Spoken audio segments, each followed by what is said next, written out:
দুইটি ব্যবসার কথা বলবো, যে ব্যবসাটি আপনার দোকান প্রয়োজন নাই, দোকান ছাড়াও আপনি এই ব্যবসাটি করে প্রত্যেক মাসে ভালো একটা টাকা আর্ন করতে পারবেন, যেই টাকা স্যালারি আপনার কোম্পানি থেকে পাইবেন না। যারা কোম্পানিতে কাজ করেন তাদের জন্য এই ব্যবসাটি কারা করতে পারবেন, কত টাকা আপনার পুঁজি লাগবে, এবং এই ব্যবসাটি করতে গেলে আপনার কোন কোন জটিলতার ভিতরে পড়তে পারেন, বিস্তারিত এ টু জেড তথ্য এই ভিডিওর মাধ্যমে দিব। কাজেই সম্পূর্ণ ভিডিওটি দেখবেন। যদি কাজের পাশাপাশি কিছু করতে চান অবশ্যই আমাকে ফলো করে রাখবেন। সৌদি আরবের ভিতরে দুইটি ব্যবসা, একটি হচ্ছে আপনি সবজির ব্যবসা করতে পারেন, আরেকটি হচ্ছে বিকাশের ব্যবসা। আমি শুধু বলবো না, কিভাবে শুরু করবেন সম্পূর্ণ প্রক্রিয়াগুলো আপনাদেরকে জানাইবো।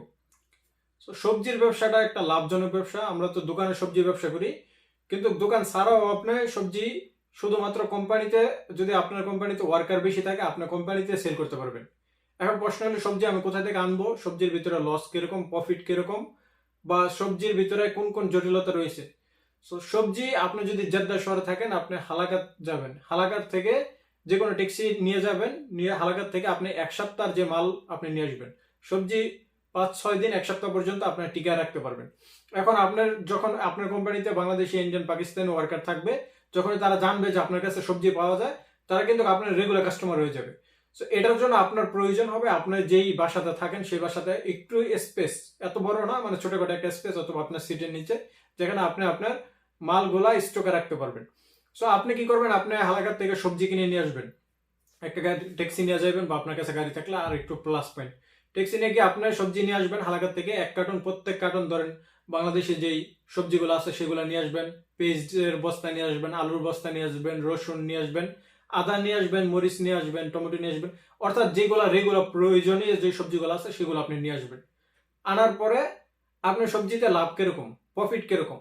সো প্রফিট হচ্ছে শতকরা আপনার 30 থেকে 40% প্রফিট। সো 40% প্রফিট, কিন্তু আমরা 10% প্রফিট কেন মাইনাস করবো, কারণ সবজি আপনি সবগুলা সেল করতে পারবেন না। আপনি যদি 1 কার্টন মাল নিয়ে আসেন, সেই 1 কার্টন মাল যদি 10 কিলো থাকে, 10 কিলো থেকে আপনার 2 কিলো মাল বা 1 কিলো মাল লোকসান যাবেই। এটি সবজির ব্যবসার নিয়ম এরকম, 1 কিলো মাল যে লোকসান যাবে সেটি তুলনামূলক সবকিছু এভারেজ ধরে যতটুকু আপনি সেল করতে পারবেন 30% টাকা আপনার লাভ হবে। সো আপনি যদি 300 টাকার সবজি সেল করতে পারেন, আপনার 100 টাকা প্রফিট থাকবে ইজিলি ভাবে। সো 300 টাকার সবজি কোনো, মানে 300 টাকার সবজি বেচা কোনো ব্যাপার না, যদি আপনার কোম্পানির ভিতরে 100 থেকে 200 ওয়ার্কার থাকে, মিনিমাম 100+ ওয়ার্কার থাকতে হবে। যদি 100 কম থাকে, সেখানে আপনি সবজি মাপ জানি না, মানে অযথায় টাকা লোকসান করার দরকার নেই। 100+ ওয়ার্কার থাকলে আপনি প্রতিদিন এমন 200-300 টাকার সবজি বেচতে পারবেন অনায়াসে, এটা কোনো, মানে কোনো ঝামেলাই হবে না। সো আপনি 300 টাকার সবজি বেচলে আপনার 100 টাকা কিন্তু প্রফিট থাকবে। ধরেন আপনি যদি কোম্পানিতে জব করতেছেন, আপনার 100 টাকার দোকানে আপনার 50 টাকা প্রফিট থাকলো, আপনার গাড়ি ভাড়া, মারি ভাড়া দিয়ে, বকর সকর দিয়ে আপনার প্রতিদিনে 50 টাকা কিন্তু আপনার প্রফিট থাকবে। আর যারা অনেক আছে যে জুম্মা মসজিদের সামনে সবজি বেচে, আমি সেটি আপনাদেরকে পরামর্শ দিব না, কারণ সেখানে আইনের জটিলতা রয়েছে বা নানান ধরনের আপনি ঝামেলা পড়তে পারবেন। আমি শুধু বলবো যে আপনার বাসাতেই সবজি সেল করেন। পেঁয়াজটা, আলুটা আপনি অলওয়েজ রাখবেন, কারণ এটা নষ্ট হবে না, এটা আপনি 1-1.5 মাস পর্যন্ত টিকে রাখতে পারবেন। যে মালটা নষ্ট হবে সেই মালটা আপনি অল্প পরিমাণ আনবেন। এর পাশাপাশি আপনি বিকাশের ব্যবসা করবেন। 2 নম্বর ব্যবসাটি হলো বিকাশের ব্যবসা। বিকাশের ব্যবসাটি কিভাবে শুরু করবেন, কত টাকা লাভ, এবং কোন কোন জটিলতা রয়েছে এই ব্যবসাটির ভিতরে, বিস্তারিত এই ভিডিওর মাধ্যমে আলোচনা করব। সো 2 নম্বর যে ব্যবসা আমরা বললাম, 1 নম্বর সবজির ব্যবসাকে আপনাদেরকে ধারণা দিলাম, সবজির ব্যবসার এ টু জেড আপনাদেরকে বুঝাইছি। জেদ্দার থেকে আপনি হালাকাত থেকে মাল আনবেন, রিয়াদ থেকে, আজিজিয়াত থেকে মাল আনবেন। প্রত্যেক শহরের ভিতরে সবজির হোলসেলের মার্কেট থাকে, সেই হোলসেল মার্কেটের থেকে আনতে পারবেন, কারণ সবজির ভিতরে প্রচুর পরিমাণ প্রফিট। আপনি যখন এই ব্যবসাতে আসবেন তখনই বুঝতে পারবেন। এখন আপনার কাছে জিনিসটা কঠিন মনে হবে, কিন্তু মনে রাখবেন, আপনি শুরু করলেই আপনি আর্ন করতে পারবেন। আপনি শুধু ভিডিও দেখলে হবে না, আপনাকে শুরু করতে হবে। এবং প্রথম প্রথম আপনার কাছে একটু ঝামেলা লাগবে যে আনা নেওয়া, কিন্তু যখন আপনার কাছে প্রফিট আসা শুরু করবে তখন আপনার কাছে সবকিছু ভালো লাগবে। বিকাশ ব্যবসাটি শুরু করতে গেলে আপনার অবশ্যই দেশে একজন বিকাশ এজেন্টের সাথে যোগাযোগ থাকতে হবে। আপনার এলাকাতে যে বিকাশের ব্যবসা করে ওনার সাথে যদি আপনার সুসম্পর্ক হয় ভালো, যদি সুসম্পর্ক না হয় সেই সম্পর্ক তৈরি করে ওনার সাথে ব্যবসা করবেন। উনি আপনার থেকে বেশি আগ্রহ প্রকাশ করবে বিকাশের ব্যবসা আপনার সাথে ব্যবসা করার জন্য, কারণ আপনার থেকে বেশি ওনার লাভ। আপনি প্রতি লাখে আপনার লাভ হবে 3,000 টাকা। আপনি যদি 1 লক্ষ টাকা বিকাশে পাঠাই থাকেন, প্রতি লাখে 2.5 থেকে 3,000 টাকা লাভ পাইবেন। ব্যাংকের মাধ্যমে পাঠাইলে আপনি 2.5% টাকা লাভ পাইতেছেন, অন্য প্রক্রিয়া পাঠাইলে আপনি 3,000 টাকা লাভ পাইবেন প্রতি লাখে। ওনার লাভটা হচ্ছে, আপনি যদি 1 লক্ষ টাকা পাঠান, ওনাকে 1 লক্ষ টাকাই দিবেন, উনি আপনার কাস্টমারের কাছে টাকা পাঠাইবে। আপনি এখানে হোয়াটসঅ্যাপে ওনাকে নাম্বার দিবেন, সেই নাম্বারে ওই বিকাশের দোকানদার টাকা পাঠাই দিবে। উনি যদি 1 লক্ষ টাকা পাঠাই থাকে, আপনি ওনাকে 1 লক্ষ টাকাই দিবেন। সো ওনার লাভটা হচ্ছে ওনার অ্যাকাউন্টে অলওয়েজ লক্ষ লক্ষ টাকা পড়ে থাকে, যেহেতু ব্যবসায়ী মানুষ টাকা উঠায় ওনার থেকে, ওনার অ্যাকাউন্টে কিন্তু টাকাগুলো পড়ে থাকে।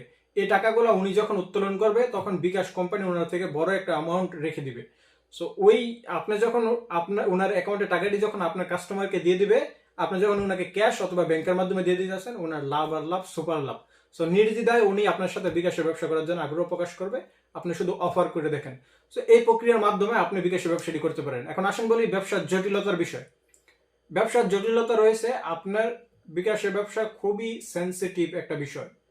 একটু মিস্টেক করার জন্য আপনার কয়েক মাসের পুঁজি চলে যাবে, মানে কয়েক মাসে যে আর্ন করছেন, প্রফিট করছেন, সেটা চলে যাবে। কেমন? কারণ আপনাকে সতর্কতা অবলম্বন করতে হবে, ভুল নাম্বার দেওয়া যাবে না। একটা নাম্বার ভুল দিলেই কিন্তু অন্যজনের বিকাশের টাকা চলে যাবে। পরবর্তীতে এইটা নিয়ে আপনার একটা জায় জামালা পোহাতে হবে, খুবই সতর্কভাবে ব্যবসাটি করতে হবে। আরেকটি বিষয় হচ্ছে যে আপনার সতর্কতা অবলম্বন, ওনার সাথে আপনি ভিডিও কনফার্ম করে যে এই নাম্বারে টাকা পাঠাও, আমি হোয়াটসঅ্যাপে পাঠাইছি, ভিডিওতে ফেস টু ফেস কথা বলে কনফার্ম করে নেবেন। শুধু নাম্বার দিলে যে টাকা পাঠাই দিবে ওনাকে না করবেন যে আমি হোয়াটসঅ্যাপ নাম্বার দিলে সাথে সাথে টাকা পাঠাইবে না, আমি আবার ভিডিও করলে তোমাকে কনফার্ম করবে এই নাম্বারে টাকা পাঠাও, তখনই পাঠাইবা। কারণ কি, আপনারা জানেন প্রতারকের সংখ্যা অনেক বেশি, সব বিষয়ে আপনাদেরকে সতর্কতা অবলম্বন করতে হবে। সতর্কতা মেনটেন করতে পারলে বিকাশের ব্যবসাটা আপনি করতে পারবেন। সবজির ব্যবসা প্লাস বিকাশের ব্যবসা, এই দুইটা ব্যবসা একসাথে যদি আপনি করতে পারেন, ট্রাস্ট মি, আপনি কোম্পানিতে যে টাকা বেতন পান তার থেকে 2 গুণ টাকা বেশি আপনি ঘরে বসে থেকে ইনকাম করতে পারবেন। শুরু করেন, যদি না হয় তারপর এসে আমাকে কমেন্ট করে যান।